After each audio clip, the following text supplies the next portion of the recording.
Hello everyone, welcome to the Montana Farm Bureau Field Notes podcast. My name is Haley Droogsma, for those of you who don't know me. I'm the digital communications lead here at the Montana Farm Bureau Federation. I'd like to kick today's podcast off with a reminder that if you have anything you'd like to learn about, a pertinent news story, or someone you'd want to see us bring on the podcast, whether that's yourself or someone you know, please shoot me an email at haleyd@mfbf.org. That's HALEYD@mfbf.org. My goal is always to bring you interesting, exciting content about agriculture, and I love your recommendations. Now let's get into today's episode.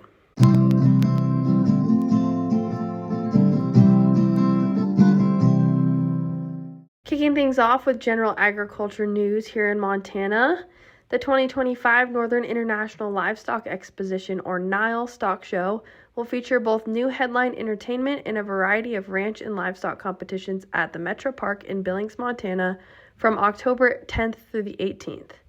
The event will kick off with a concert on Thursday, October 9th, when Ian Munsick and Ned Ledoux take the stage at the First Interstate Arena at Metro Park. Along with numerous youth livestock showing opportunities during the event, the NILE will also hold a ranch rodeo competition on Friday morning, October 17th, and a ranch rodeo final on Saturday, October 18th. In the ranch rodeo, teams of 4 compete in team sorting, team doctoring, and team load and tie for the preliminary round. Teams that make it to the finals compete in the same events as the preliminary round, plus a 4th event, team branding. Montana Farm Bureau will also be active in the 4th grade agriculture education days at the NILE, as we have been for many consecutive years. Visit thenile.org for more information. The 52nd Annual Montana Angus Tour will take place September 30th through October 2nd, 2025, showcasing top Angus cattle producers from Montana's Southwest District.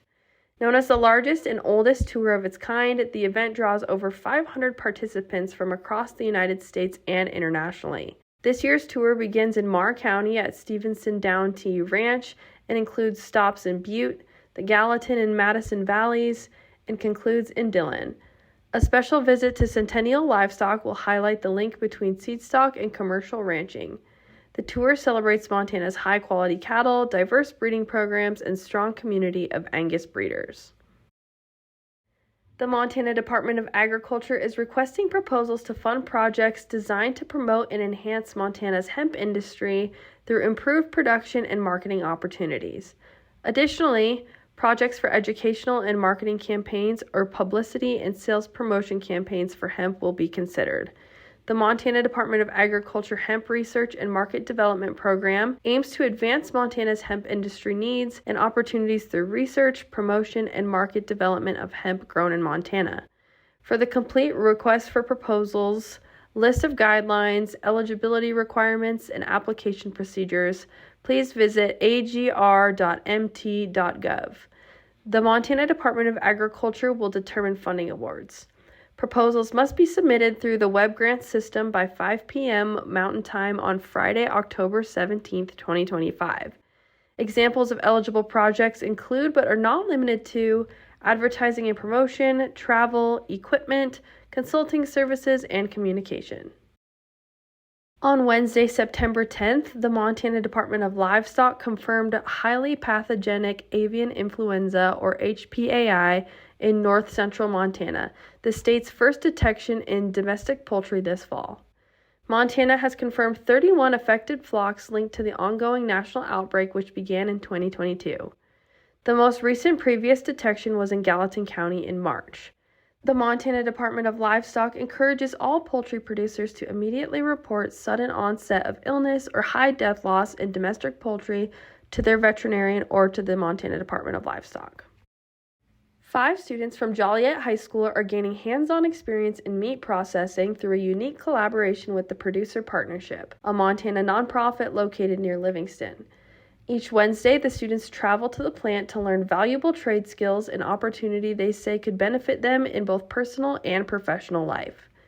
This marks the nonprofit's first ever student work-study program, a long-held goal of Producer Partnership owner Matt Pearson, who aims to teach youth about food production and processing.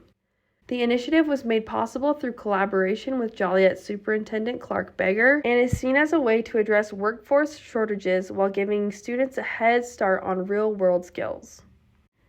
The Reimagining Rural program, an initiative of Montana State University Extension, will host the second annual Reimagining Rural Roadshow October 1st through the 2nd in Glasgow.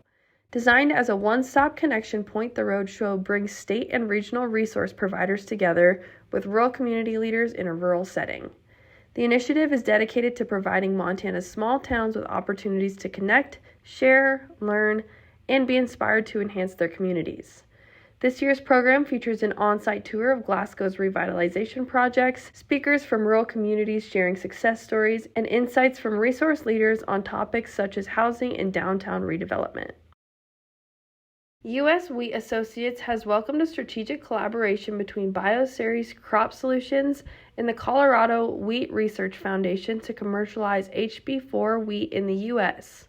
This partnership merges Bioceres drought and herbicide-tolerant HB4 technology with CWRF's leadership in wheat innovation, aiming to create a next-generation climate-resistant wheat production system. Under the agreement, CWRF will manage the HB4 trait in the United States, granting access to public and private breeding programs through open licensing while promoting sustainable practices and stakeholder engagement. Bioceres will handle regulatory compliance to align with the U.S. wheat industry principles, ensuring market access and trait stewardship. USW leaders praised the initiative for its commitment to innovation, transparency, and global customer concerns.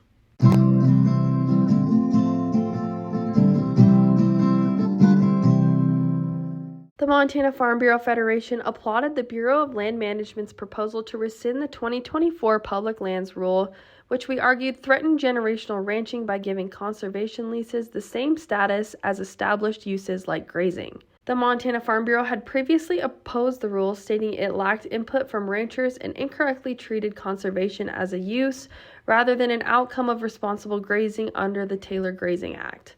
MFBF leaders celebrated the September 10th decision, calling it a significant victory that restores control to ranchers, prevents issues like wildfire hazards from idle land, and affirms that government agencies are finally listening to those who manage the land. The Montana Farm Bureau Federation, representing nearly 20,000 member families, submitted a letter strongly supporting the U.S. Forest Service proposal to repeal the 2001 Roadless Rule. MFBF President Cindy Johnson stated that the rule has had a negative effect contrary to the Forest Service mission over the past 25 years by unilaterally prohibiting road building on nearly 45 million acres in Montana and the West. This prohibition has made it significantly more difficult to suppress fires, reduce fire risk, and manage natural resources, resulting in wasted timber and grazing potential and causing widespread smoke pollution every summer. The Montana Farm Bureau Federation also praised the proposed repeal's intentions to return decision-making authority about road construction, repairs, and timber harvest to local officials and forest-level management planning, noting the success of the Montana Department of Natural Resources and Conservation in managing forests through Good Neighbor Authority projects. The Montana Farm Bureau Federation contacted Secretary of the Interior Doug Burgum to support a letter from Montana's delegation regarding a controversial Bureau of Land Management decision to allow a non-agricultural organization to change the use of grazing allotments. The decision, made during the Biden administration, grants permits for rewilding, specifically allowing bison to graze on lands traditionally used by cattle and other livestock, a move the Montana Farm Bureau is currently fighting in court because it allegedly violates the Taylor Grazing Act and the National Environmental Policy Act. The Montana Farm Bureau stressed that converting large areas of traditional grazing land to this non-productive use, driven by a desire to create a refuge for free-roaming bison, poses a dangerous precedent for removing livestock from public lands. MFBF President Cindy Johnson warned that this change will have a devastating economic impact, leading to the hollowing of rural communities by removing families and reducing commerce in areas where agriculture is the state's #1 industry. The Food and Agriculture Information Sharing and Analysis Center announced that the American Farm Bureau Federation has joined its Industry Association Partner Program to enhance cybersecurity across the food and agriculture sector. This partnership grants AFBF's nearly 6 million member families access to essential resources, including weekly threat reports, alerts, and expert insights to help them understand and mitigate cyber risks. By collaborating, the Food and Ag ISAC gains valuable direct access to farmers and ranchers nationwide, while the American Farm Bureau can help its members address the less familiar but potentially just as menacing threats of the digital world, ultimately strengthening the security and resilience of the entire food chain supply. The American Farm Bureau Federation has recently praised the Make America Healthy Again Commission's Make Our Children Healthy Again strategy. A renewed focus on American-grown fresh fruits, vegetables, and meat, along with reintroducing whole milk into the school meal programs, can help provide a foundation for a lifetime of smart choices. Reducing or streamlining regulations in smart ways can allow farms operating on very thin margins to innovate, diversify, and respond to consumer demand. Prioritizing voluntary conservation efforts for farmers and ranchers, and optimizing the Environmental Protection Agency's already robust pesticide regulatory process to accelerate innovation are all recommendations that the organization welcomes.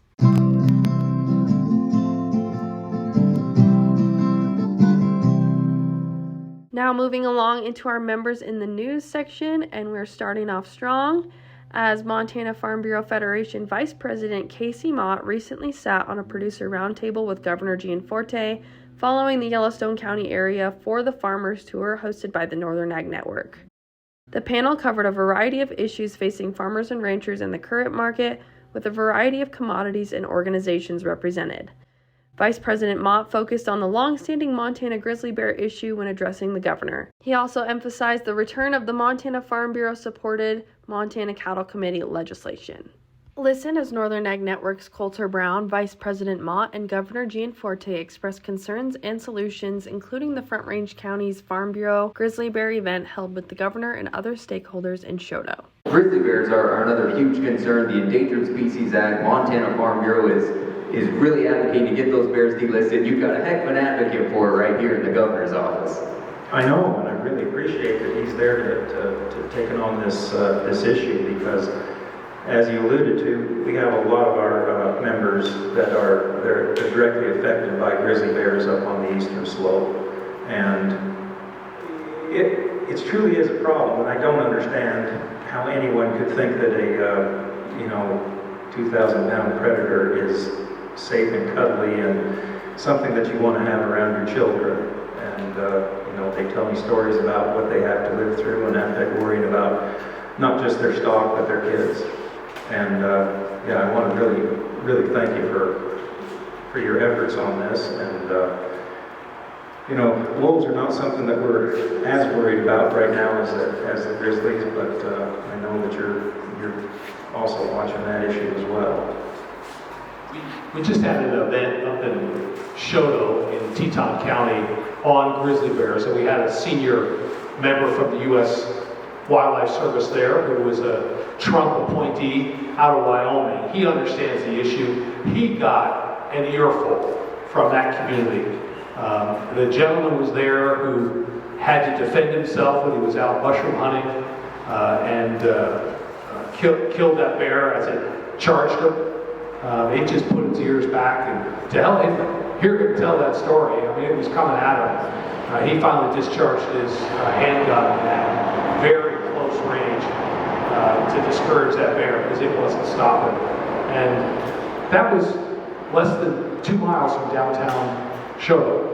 Right, so the population on that northern Rockies now is twice the recovery population that was necessary for delisting. So it's time to act. We want it, the decision that comes out of the U.S. Wildlife Service, we want to be solidly based on science, so it's defensible in court and we don't get overturned. So we're working with them to make sure we get a defensible decision. Last week, Montana Farm Bureau members Cassie Bean with CHS Nutrition, along with Spurline co-owners Lily Anderson and Lauren Kett, hosted a cattle producers event for the central Montana region. The event took place in Harlowton and identified many pertinent aspects of the ranching industry, from hoof health to the surging cattle market to backgrounding, weaning, and preconditioning tips and technologies. Cassie Bean speaks on the success of the event. I just wanted to host an event that was educational and something that they could come and get value and information that they could take home and apply to their own operations. So we started off the morning talking about hoof health, talked a little bit about structure, about how to identify lameness. So a lot of the times when we talk about lameness, we typically say, oh, it's foot rot. But there's a lot of different things that could be outside of foot rot, and how we treat it is very different dependent on the cause of the lameness. And then had a panel on backgrounding, weaning, and preconditioning cattle, and really just trying to make the most out of these high prices by having a group of cattle or calves that are marketable and something that buyers are going to be after. Across the board, 2025 has been a pretty good year, with the exception of a couple dry spots in the state. I think most of us have seen more moisture than we maybe expected, and it's hard to complain when prices are this high. Since I'm in the nutrition world, I'm obviously always encouraging people to make sure our nutrition programs are in mind, invest in a good mineral program, and set your herd up for success in as best way possible. And then two, it was mentioned today of, while we have some extra cash flow and maybe a little bit of a tax issue, investing in our operations in a way that's going to set us up to be more profitable and successful in the next 10 years. Because we all know at some point that it won't look quite as rosy and peachy as it does today. Recently, two of our very own Collegiate Farm Bureau members, Cole Waldusky from Conrad and Paige Sarda of Lambert, were able to meet with Governor Gianforte as well as United States Secretary of Education Linda McMahon. They discussed how rural students can make a difference in the precision agriculture and ranching industries, the opportunities offered to MSU students, and the importance of experiential learning in America's schools. Here is Cole to speak more about his experience. Thank you so much, Haley, for having me on your podcast. On Friday, I had an amazing once-in-a-lifetime opportunity to represent Montana State University, its College of Agriculture, and the Department of Agricultural and Technology Education during a short visit with the United States Secretary of Education Linda McMahon, Governor Greg Gianforte, as well as a number of other special guests. The Secretary and Governor started their visit out at the Bart Farm, which I think really speaks for how much of an impact the Agricultural Experiment Station and the number of majors within the department have on building the next generation of problem solvers, teachers, and producers, and what they do at the Bart Farm that has a direct influence to our rural communities. It's truly something special and something that needed this opportunity. I spoke briefly about my experience at MSU as a freshman student and how I came to the decision to major in applied technology management within the department, the industrial technology and precision agriculture degree program in the College of Ag. I really came to the decision because of my background as a rural student enrolled in agricultural education classes in high school. Through career and technical education courses and the FFA, I was able to gain career development skills, which furthered me to the point where I could speak to the Secretary and the Governor confidently. I was guided toward a career in agriculture from the start. My parents raised me in an agricultural background, and from the very beginning, I always knew that I was interested in learning more about and serving the agricultural industry in my rural community. I originally wanted to go to school for engineering, and when I realized that I specifically wanted to impact the agricultural industry, I began to seek out other options. That's when I found the Applied Technology Management degree. So I talked to my ag teacher at the time, Mr. McClelland, and he explained to me what I would be doing in the program and how it aligned with my interests. So as I got to looking at the class list and the courses that I would be taking, I really liked the idea of being able to serve the industry with hands-on skills while being innovative and efficient like an engineer.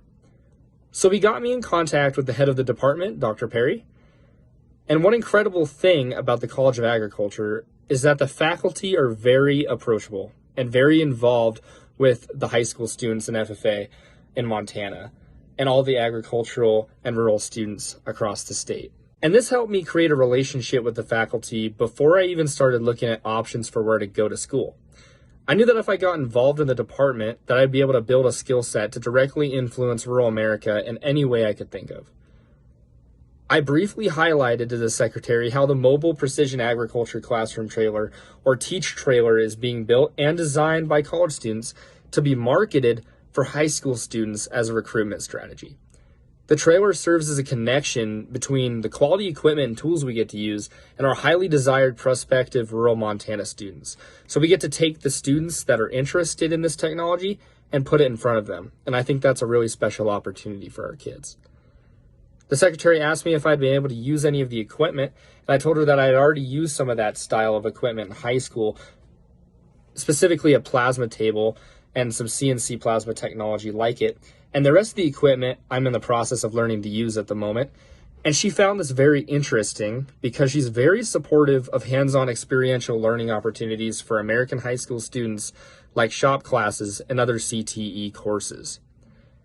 I had a brief moment to explain the importance of their research and implementation of the emerging technology in the precision agriculture industry and the importance of getting rural Montana students into the industry. Rural Montana students have experience back in their communities that you cannot teach in a classroom. You can't be involved in agriculture without learning to adapt to harsh changes and strict variability.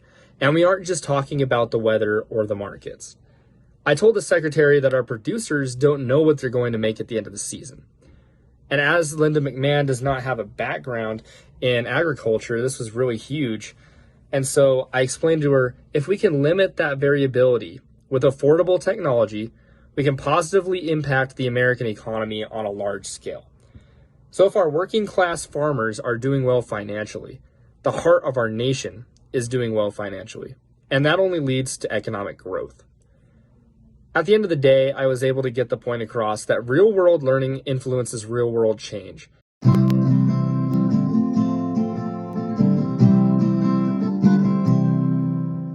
Pivoting again now to some of our upcoming events. We have all sorts of upcoming events happening across the state. On Saturday, October 4th of this weekend, Southwest County's Farm Bureau will be hosting a first aid training from 1 to 3 p.m. at the County 4-H building. The instructor for the training, Chris Rosa, is a flight medic and will be covering head and pelvic injuries, massive bleeding, CPR, and more. You won't want to miss out on this helpful training that could save a life. Also coming up this Saturday, October 4th, District 6 will be hosting their annual Fall Fest event. Join us at the Richland County Event Center in Sydney. This year's guest speaker is Andrea Fleming, also known as That Fit Advocate on social media, who will give a powerful presentation sharing her story of what it's like as a 27-year-old farmer. She will also talk about breaking stereotypes, working with family, handling challenges in agriculture, and cultivating confidence. Included in the ticket price is a delicious dinner, dancing to Mendenhall Crossing, and hundreds of dollars in door prizes, including 2 tickets for 2 nights at the Wrangler National Finals Rodeo in Las Vegas. The event will begin at 5:15, but young farmers and ranchers aged 18 to 35 are welcome to show out at 4:30 for bingo preceding the main event. Tickets can be purchased at the door. We look forward to seeing you there. Another event this weekend will be hosted by Northwest County's Farm Bureau and bring area young farmers and ranchers together to try their hand at the Montana Farm Bureau discussion meet. Join them this Sunday, October 5th in the Missoula Merrill Lynch building at noon for lunch, followed by practice discussion meet at 1:15. The event is designed to prepare participants for the discussion meet event at annual convention in Missoula. The Farm Bureau Discussion Meet is a competitive event designed to help young farmers and ranchers develop crucial leadership, problem-solving, and communication skills. It is not a debate or a speech contest, but rather a simulation of a committee meeting where participants exchange ideas and information on a predetermined agricultural topic. The goal is to collaboratively analyze the problem, develop a keen understanding of the issue, and explore how the group can pool knowledge to reach a consensus and formulate solutions that often involve Farm Bureau's role. There will be cash prizes involved, so come try your hand at this discussion meet practice round.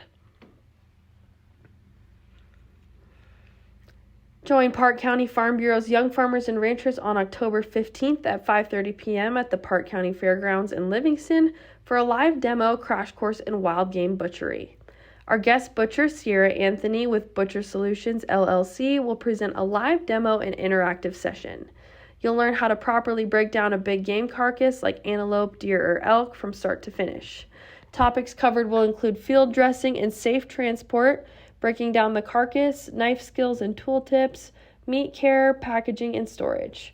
There will even be an opportunity to have your own knives sharpened at the end of the event for $10 a piece.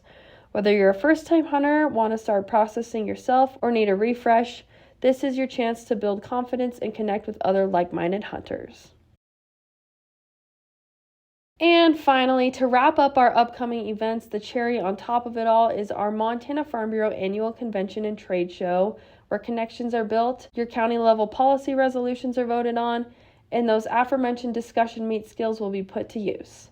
This year's annual convention will take place November 17th through the 20th at Hilton Garden Inn in Missoula and feature live music, insightful keynotes and workshops, and a trade show packed with wonderful businesses and benefits to help you succeed. Visit MFBF.org for more information on annual convention today.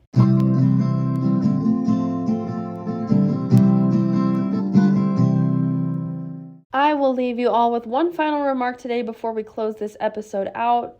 The Montana Farm Bureau Federation ACE, Advocate, Communicate, Educate Class of 2026 applications are now open. Are you looking to become a leader in the Montana Farm Bureau and in Montana agriculture? Do you want to have a part in fortifying your rural communities? Are you looking to refine your communication and interpersonal skills? Come do all that and much more with the Montana Farm Bureau Federation ACE class. Visit mfbf.org for more information and to apply. Thanks all you lovely members of the Montana Farm Bureau family for tuning in today. I'll catch you in the next one.